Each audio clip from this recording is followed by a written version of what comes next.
ہم سب کا ایمان ہے کہ محمد رسول اللہ صلی اللہ علیہ وسلم کے اوپر جو کچھ نازل ہوا حق وہی ہے. اور وہ جب اللہ نے نبی کریم صلی اللہ علیہ وسلم سے فرمایا کہ قل یا ایھا الناس انی رسول اللہ علیکم جمیعا، تو یہ بات طے ہو گئی کہ سب انسانوں کی طرف اللہ کے رسول آ چکے ہیں. اور اللہ نے جو ان کے ساتھ بھیجا کتاب کو، تو اس کی حفاظت کی ذمہ داری اپنے پاس رکھی.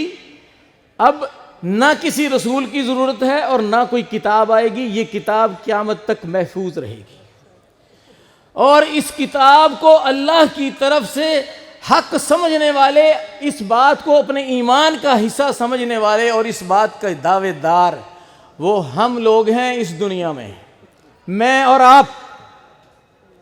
اور ہمارے اوپر ہی یہ ذمہ داری ہے کہ ہم اس کتاب کا عملی نمونہ بنیں اور رسول اللہ صلی اللہ علیہ وسلم کی سنتوں کا، ان کی شخصیت کا، ان کے پیغام کا عملی نمونہ بنیں. یہ بات ہمارے ہی اوپر ذمہ داری ہے، یہ جو کتاب اور سنت کا خود کو علمبردار کہتے ہیں.